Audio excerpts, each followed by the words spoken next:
You notice this one's like a beer cave, right? Yes. So let's enter the beer cave and see if they got, once again, tons of Bud Light and no Miller Lite. My goodness. Man, this is the place to be in the summer. Oh, look over here.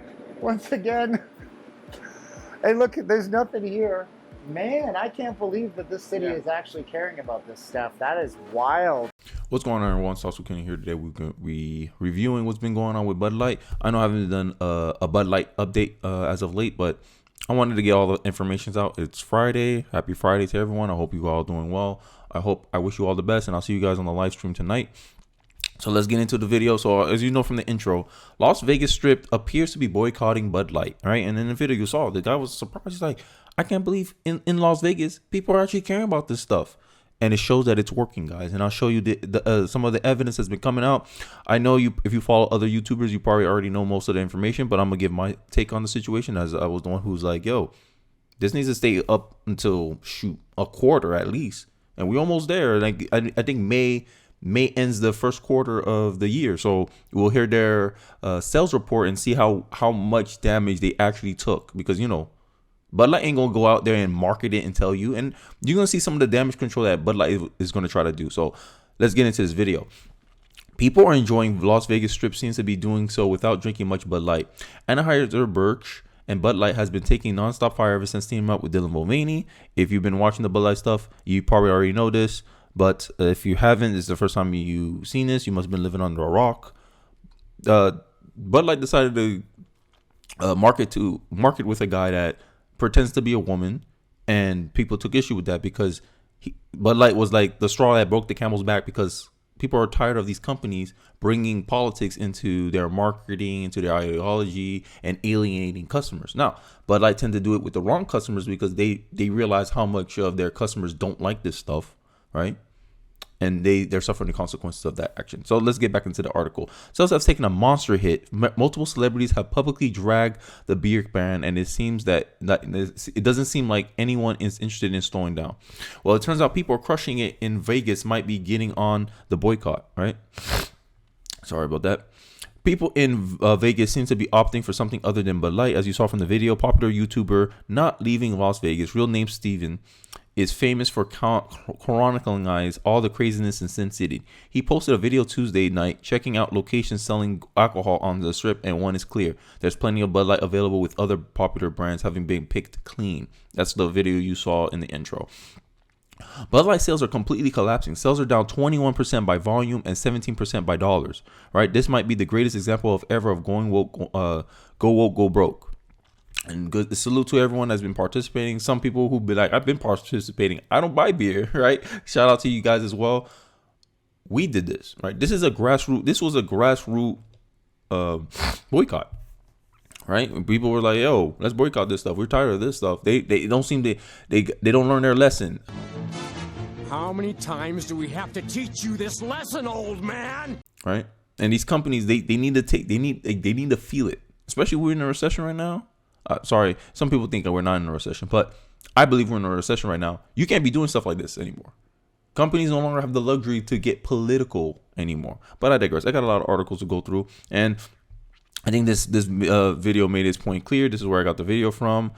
People remain very unhappy with the beer brand. The situation goes to show that people are taking the boycott seriously, and this is what happens when you upset a large chunk of your customer base.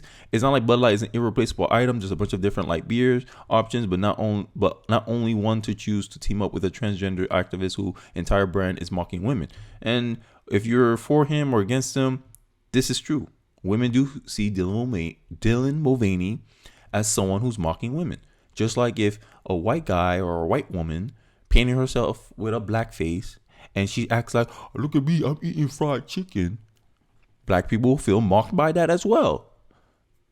Yo, I don't understand like what companies don't get.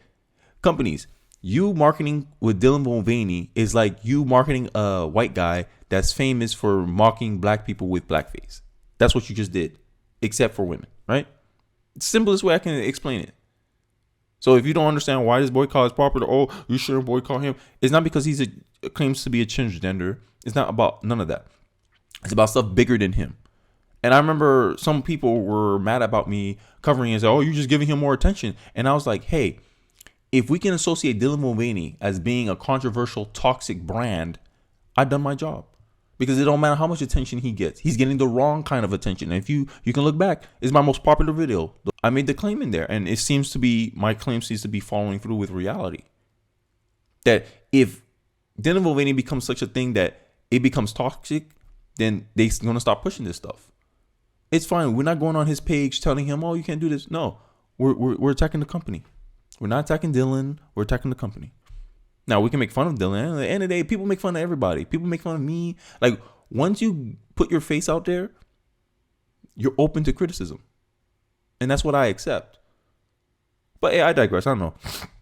I've been talking too much. Let's get back into it. So, Bud Light pours have plummeted at restaurants, bars across the U.S., beer tech company claims.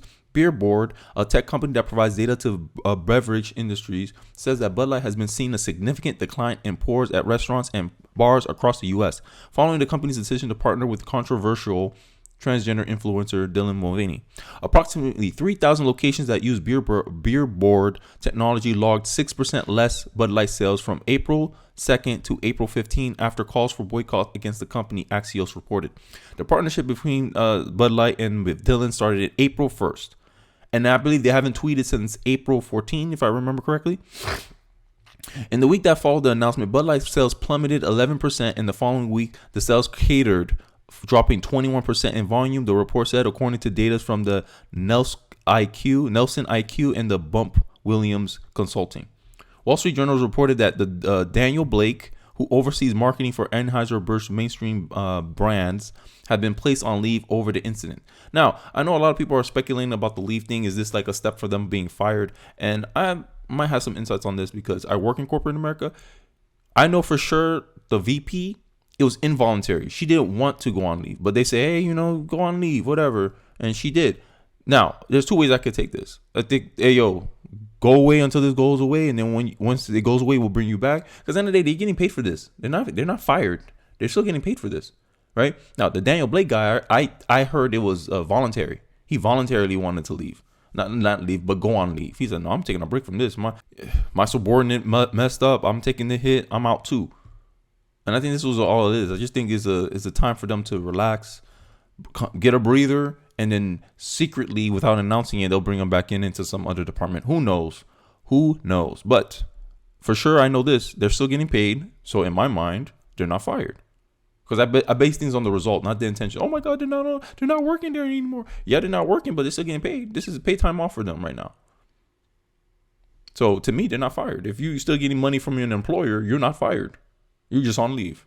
So I don't understand what people are so happy about. Oh, they're fired. I'm like, they're not fired. They're on leave. I never understood that. But hey, maybe they're just making a bet like, oh, they will be fired in the future. But I go on things based on evidence that I see today, and evidence that I see today is they're still hired. They're still in the company. There's still no apology. So you know what I'm about to say, guys. You're only half happy, or Still to be happy about. you're up 2-0. Job's not finished. Jobs not finished. Let's continue. Blake is the boss of Elisa Heinershard, Bud Light's vice president of marketing, who was also placed on leave late last week. Given the circumstances, Alicia has decided to take leave of absence, which we support. An Anheuser-Busch spokeswoman said in an email. Daniel has also decided to take leave. See, I keep getting like one report I saw. Oh, involuntarily. Like it was like an insider said, oh, she took it involuntary. This probably is corporate speak to like Fox News. We're parted ways. Tucker and us decided to part ways when in reality they fired him. So I mean, it's just corporate speak probably. But end of the day, this is why we're out here. It's speculation. See right here. The report said that sources familiar with the matter indicated their decision to take leave of absence was not voluntary. Oh, it seems like even the Daniel guy didn't want to take leave. But who knows? It's all speculation. I mean, we all can speculate, but all that matters is the boycott is working. Right? And these lefties want to tell you, oh, it wasn't working. All these doomers, oh, it doesn't. All these pessimistic people. I think pessimistic conservatives are the worst side to be on, because these guys, they'll just doubt everything. They don't even want to try. Before you even try something, they're already saying it's not going to work. And see what happened if we had listened to y'all? We wouldn't have gotten our message across. But hey, I mean, they say negativity sells. So Anheuser-Busch is making internal adjustments within its marketing department to ensure that the senior staff are fully connected to decisions about the brand activities. AKA, we gonna put more red tape on it because y'all effed it up. So now we taking the hit for it. So we got to make sure y'all don't do this again. That's what that means in corporate speak, right? Some businesswoman she was. Beers beg for new customers after vowing to kick out people over Dylan Mulvaney disaster. Wow, look at the solidarity. Like people keep trying to paint this as, oh, we hate people, we hate trans people, da da da this, da da da that. We don't stand with hate. People are like, yo, you missed the mark. This is not about a person.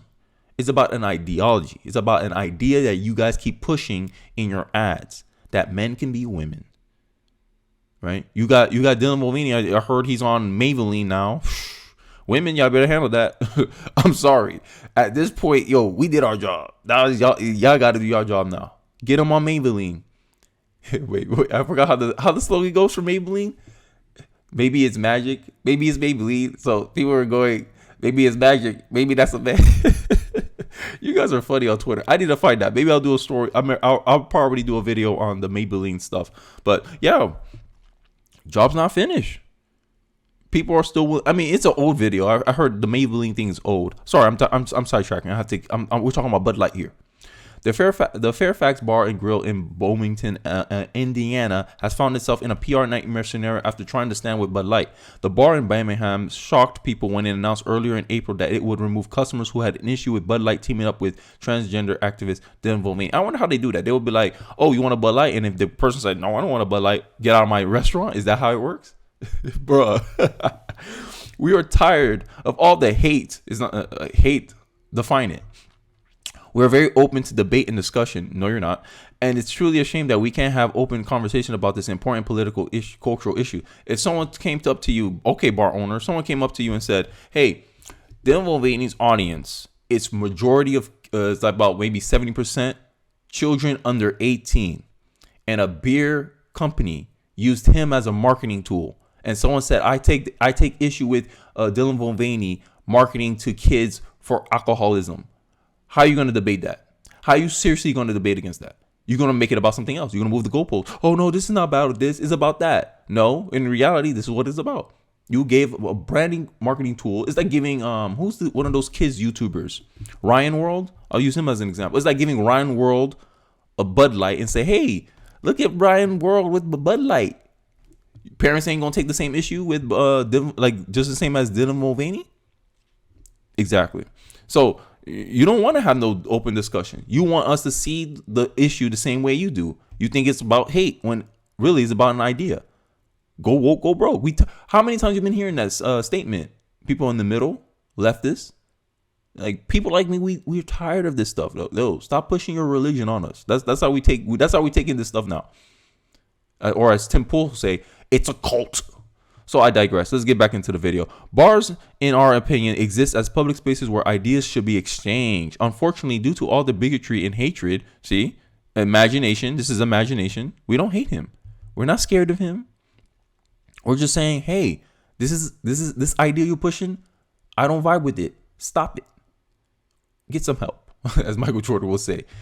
That has surfaced around the Bud Light controversy. Any Patreon wanting to voice their concerns about the issue will immediately be asked to pay their bill and leave our establishment. But I thought a bar was an open space for debate. Fairfax Bar, I thought it was an open public space to debate. So if someone voiced a concern, all they're saying is I'm concerned about this Dylan guy pushing beer on small kids. I'm concerned about this Dylan guy mocking women. I'm concerned about Dylan guy being this representative of all this woke stuff that I've been having a problem with other companies. And now they finally come and tell something I really care about and I had enough. You're going to kick them out of your bar. That's a smart business move. However, the situation only got tougher for the bar owner, Mick McKinley Minifield since then. All right. Indiana bar tries to double down and clarifies Dylan Mulvaney's position. Oh, this is going to be fun. Instead of apologizing for getting involved in the situation at all, why is a bar weighing in on the Dylan Mulvaney disaster? The Fairfax Bar and Grill decided to seemingly double down in the Wednesday's post. Oh, they made a post? My bad, guys. My bad. They announced it on a Facebook post. My bad. Okay. So while the response here was overwhelmingly positive and supportive, it's time to reiterate why we took a stand against hate speech. In the last 2 weeks, since sharing a post stating that we will not tolerate intolerance, our social media, like I told you guys, tolerance is not submission, but they view tolerance as submission. Like, you don't follow their worldview, you don't agree 100% with what they said and what their stance is on, you're intolerant. That's how the left defines tolerance now. Tolerance is submit to our view. You can't challenge our view. You can't disagree with our view. That's not tolerance. Tolerance is you can disagree, but you don't cause it, like, you don't cause any retribution for someone having a difference of opinion. The left does that. It's not a two-way street. The left will disagree with something I stand for, but I won't do anything to them. I won't try to go after their livelihood. I won't try to attack them on the street. I won't try to yell at them or berate them. I'll just be like, I disagree with you, and that's it. I have my position. You have yours. Live, let live. No, the left will be like, oh no, this is a position I really care about, and if you don't care about it the same way I do, I'm gonna go after your job. I'm gonna call you names. It's not the same way. That's not tolerance. What I explained was tolerance. I disagree with you, but you're allowed to live your life. The other side, no, I don't want you to live your life because you disagree with me. I'm going after your livelihood, so you can't support yourself and your family. This is why a lot of people don't stand up to this woke stuff. I'm waiting for the quarterly report at the Q1 2023 quarterly report for Bud Light. And that's going to tell us everything we need to know. No marketing spin. It don't matter what they say, because the proof is in the pudding. Your balance sheet said you guys can't afford this, right? And then the Bud Light pours, and obviously I already covered this. So yeah, guys, job's not finished, man. Q1 is about to end 1 month, well, a couple more weeks, I believe. I think 2 weeks from now, I think May will start the start of a new quarter for corporate America. So it will be Q2 of 2023, and we will be like this, waiting for for those sales reports. Because at the end of the day, I don't care what marketing spin they do. That marketing, that sales report they give to the shareholders, that'll tell us everything we need to know about what's going on in Anheuser-Busch. I know this has been somewhat of a long video. Hope you guys enjoyed it. Hope you guys found it insightful. I hope you guys found it informative. Don't forget to like, comment, subscribe. I really do appreciate it. And I'll see you guys on the next one. Peace.